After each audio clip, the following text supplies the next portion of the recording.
कैसे हो आप सभी लोग। आप सबका मेरे इस कोर्स के अंदर फिर से और दिल से स्वागत है। आज के इस वीडियो के अंदर मैं आपको बताने वाला हूँ नेवर कंफ्यूज ओनली कन्विंस। दोस्तों, आप सोच रहे होंगे कि यार इसके अंदर क्या होगा। इसके अंदर आपने बहुत सारे लोग देखे होंगे जो खुद ही कंफ्यूज रहते हैं और सामने वाले को भी कंफ्यूज कर रहते हैं। क्या अगर हम खुद ही कंफ्यूज रहेंगे तो हम कभी सक्सेसफुल होंगे? नहीं ना। इसीलिए हमें किसी भी इंसान को कन्विंस करना है तो कंफ्यूज कभी भी नहीं रहना है। तो सीधी बात, नो बकवास, आइए शुरू करते हैं हमारी इस टॉपिक को। सबसे पहला मुद्दा है शो मी द व्हाई। इसके अंदर कन्विंसिंग एबिलिटी आपको तो मालूम ही होगा। ये कन्विंसिंग एबिलिटी कहाँ जरूरी होती है। ये कन्विंसिंग एबिलिटी जरूरी होती है अगर आपको आपके मम्मी पापा को कन्विंस करना होगा मुझे ये प्रोडक्ट चाहिए, मुझे ये प्रोडक्ट, या फिर ये कुछ चाहिए, मुझे ये कुछ चाहिए। या फिर अगर हम देखें आपका जो कॉलेज का मित्र होगा, मतलब कि आपका फ्रेंड, उसको आपको कन्विंस करना है कि यार ये मेरा काम कर लेगा क्या, प्लीज भाई। तो यहाँ भी कन्विंसिंग एबिलिटी लगती है ना। या फिर आपकी कोई गर्लफ्रेंड होगी, उसको मनवाना है आपको, इसके लिए भी कन्विंसिंग एबिलिटी लगती है। इसके लिए भी कन्विंसिंग एबिलिटी जरूरी होती है। या फिर अगर आप बिजनेस के फील्ड के अंदर हो तो आपका जो बॉस है उसको भी कन्विंसिंग एबिलिटी बहुत जरूरी होती है। या फिर अगर आप सेल्समैन हो, आपको कोई भी प्रोडक्ट सेल करना है, इसके लिए भी कन्विंसिंग एबिलिटी बहुत इंपॉर्टेंट रहती है। अभी शो मी द व्हाई के अंदर ये व्हाई का मीनिंग क्या है? इस व्हाई का मीनिंग है उस व्हाई का आंसर देना, मतलब कि रीजन देना। अभी मैं आपको एक एग्जांपल के साथ बताता हूँ इसका रीजन, मतलब कि आंसर कैसे देते हैं। समझ लीजिए अगर मैं एक सेल्समैन हूँ और आप एक कस्टमर, मैं आपको बोल देता हूँ सर आप मेरे से ये प्रोडक्ट ले लो, आप ये बहुत बेहतरीन प्रोडक्ट है, इसको कोई बीट ही नहीं कर सकता इस प्रोडक्ट को मार्केट के अंदर। तो आप क्या उस प्रोडक्ट को लोगे? नहीं, क्योंकि आपके मन में शंका होगी कि आप सोचोगे यार इससे ही प्रोडक्ट क्यों लूं, और भी तो बाकी सारे लोग हो सकते हैं ना, उनसे भी ले सकता हूं मैं। तो आप ऐसे सोचोगे, ठीक है। तो सामने वाले सारी दुनिया के अंदर बहुत सारे लोग होते हैं जो है ना ऐसे थिंकिंग करते हैं। अभी उनको ये थिंकिंग करने को लगाना नहीं है, तो उसको कैसे करेंगे? अगर हम क्या कहते हैं, हमारी जो प्रोडक्ट की क्वालिटी है ना, उसको इंक्रीज कर देते हैं। इस क्वालिटी को कोई बीट ही नहीं कर सकता, आप ऐसे बता सकते हो।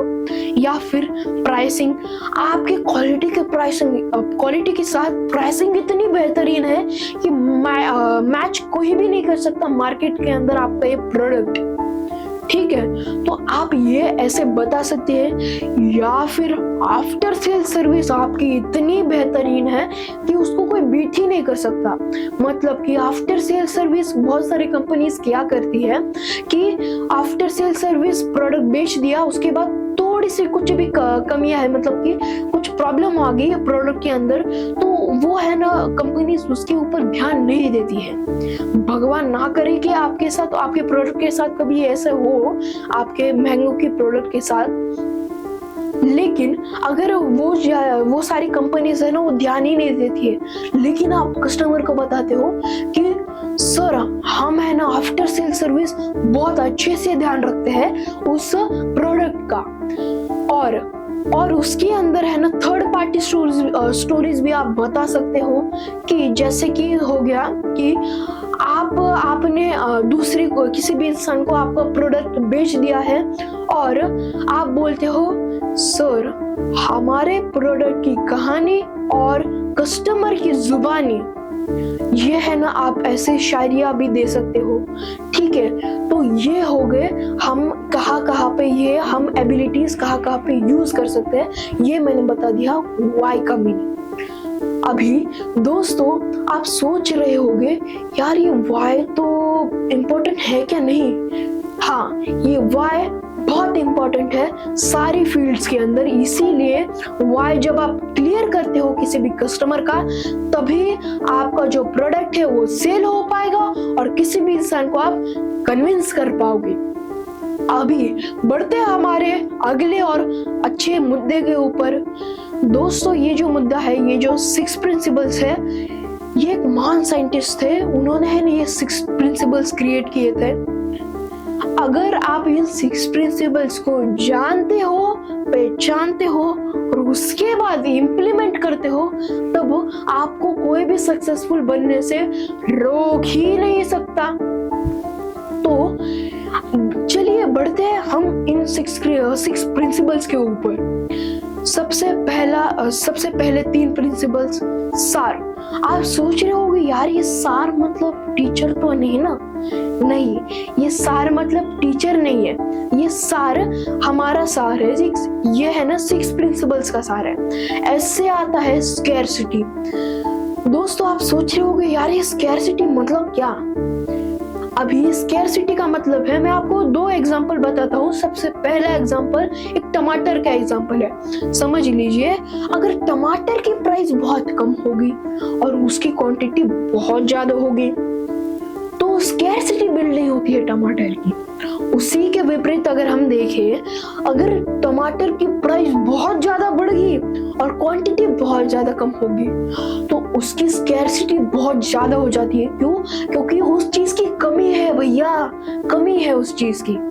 और एक एग्जांपल देख लेते हैं, ये एक वाइफ का एग्जांपल है। इसके अंदर समझ लीजिए, अगर आपकी कोई वाइफ होगी और आप है ना ऑफिस के अंदर चले जाते हो, आप ऑफिस के अंदर जैसे ही चले जाते हो, आपकी जो वाइफ है आपको कॉल करती है। आप सोचते हो यार जाने दो, क्यों उठाओगे, अभी जाने दो, मैं काम कर रहा हूँ, ऐसे सोचते हो आप। क्यों? क्योंकि स्कैरसिटी बिल्ड ही नहीं होती है।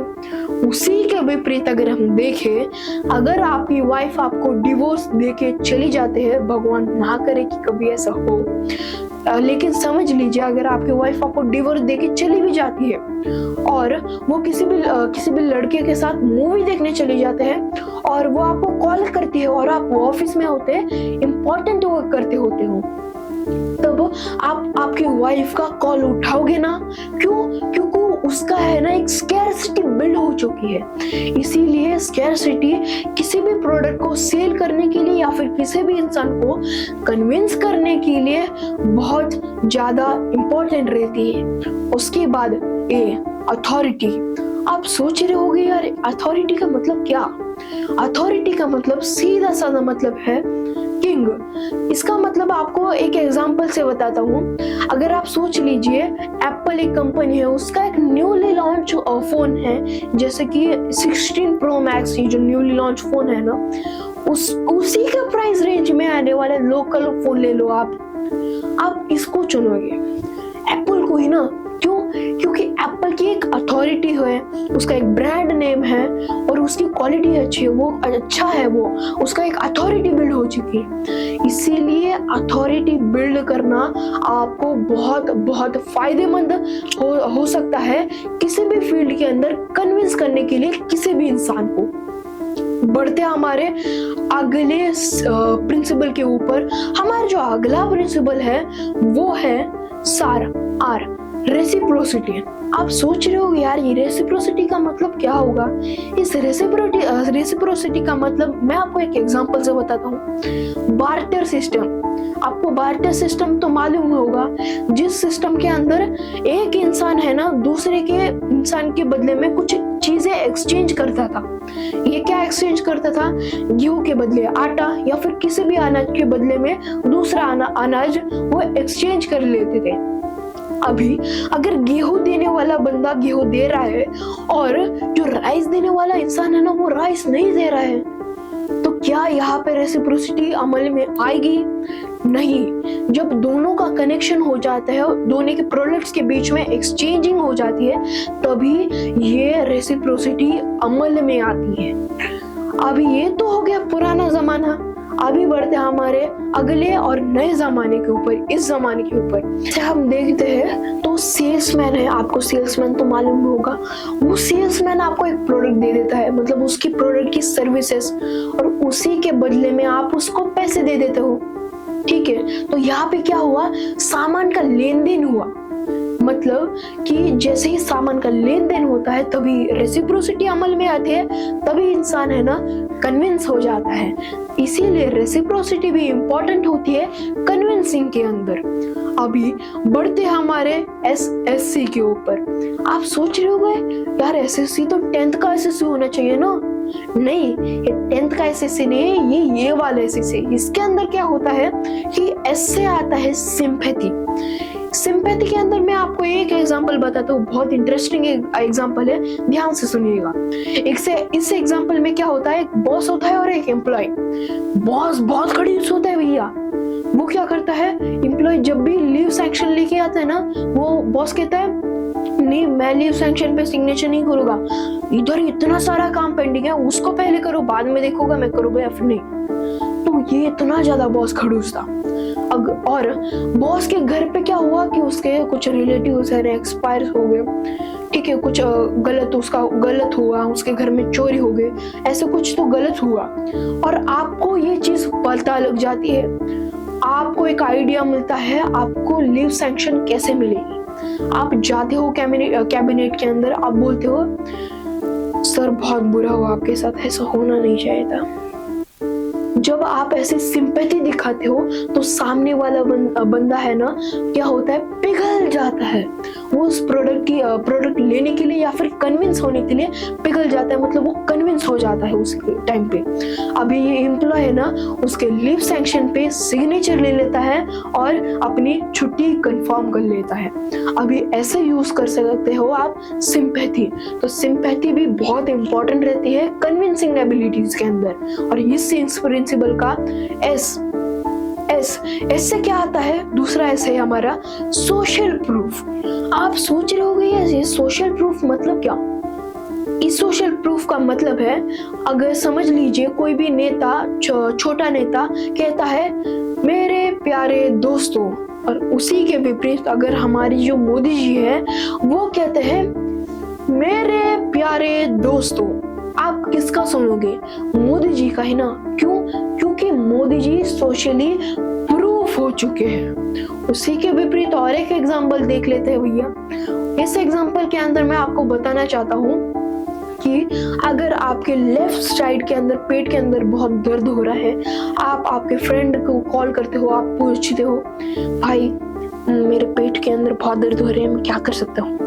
और उसी के विपरीत अगर आप डॉक्टर के पास जाते हो और डॉक्टर को कहते हो सर मेरे पेट के अंदर बहुत दर्द हो रहा है, लेफ्ट साइड का पेट है ये, तो किसका सुनोगे आप, डॉक्टर का ही ना। क्यों, डॉक्टर है ना, सोशली प्रूफ हो चुके हैं।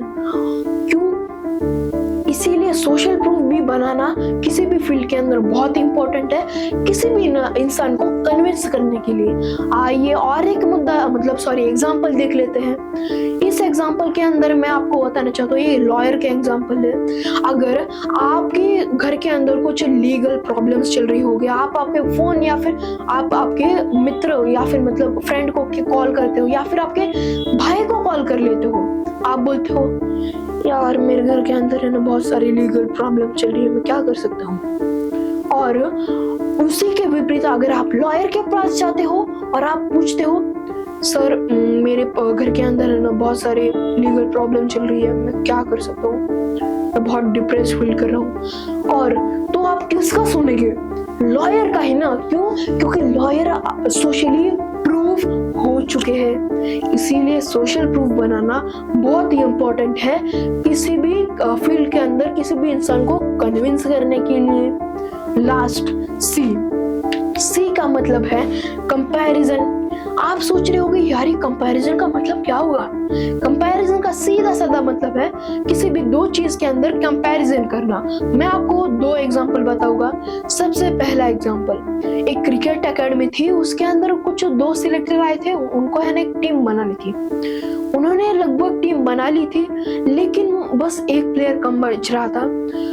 दो प्लेयर थे उनको सिलेक्ट करने के लिए, एक था राम और एक था श्याम। राम बॉलिंग में अच्छा था, बहुत बेहतरीन था बॉलिंग में, और उसी श्याम था ना वो बैटिंग में बहुत एक्सपर्ट था भैया। और जो राम था ना वो गूगली में माहिर था।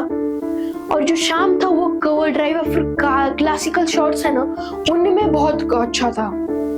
यहाँ श्याम है ना इतना बेहतरीन खेलता था कि अगर वो बैटिंग के लिए आए तो वो उसका फॉर्म चल रहा था, इसलिए वो 150s बना के जाता था। और ये जो हमारा राम था ना वो क्या करता था, बॉलिंग में एकदम एक्सपर्ट, किसी की भी विकेट लेके चला जाता था। सिलेक्टर्स ने क्या देखा कि उनकी नीड देखी, उनकी नीड क्या थी, उनको एक बॉलर चाहिए था, इसीलिए उन्होंने है ना राम को चुना। ऐसे ही कंपैरिजन अमल में आता है आपकी लाइफ में किसी भी इंसान को कन्विंस करने के लिए।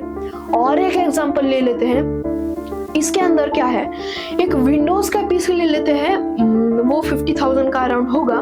उसके अंदर वो है ना गेमिंग के लिए भाई मास्टर है, उसके अंदर रेंडरिंग है भाई अच्छा है, उसके अंदर रेंडरिंग है, लेकिन उसकी एडिटिंग अच्छी नहीं है इतना कुछ। उसी के विपरीत अगर हम देखें एप्पल का newly launch Mac mini M4, उसकी गेमिंग भी अच्छी है और वो है ना एडिटिंग में भी अच्छा है, वो बहुत सारे काम कर सकता है, उसकी रेंडरिंग भी स्पीड अच्छी है। इसीलिए आप किसको चुनोगे, मैक मिनी M4 को ही ना। क्यों? क्योंकि मैक मिनी M4 मुआ है, मुआ।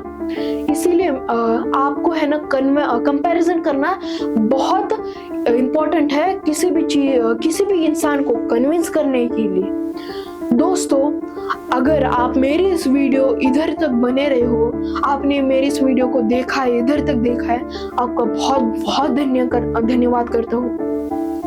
और मैं आशा करता हूँ कि मैंने जो आपको तक ये जो सारे पॉइंट्स बताए होंगे, मतलब कि 6 प्रिंसिपल्स और ये 2 वाई, या आपको अच्छे से समझ में आया होगा।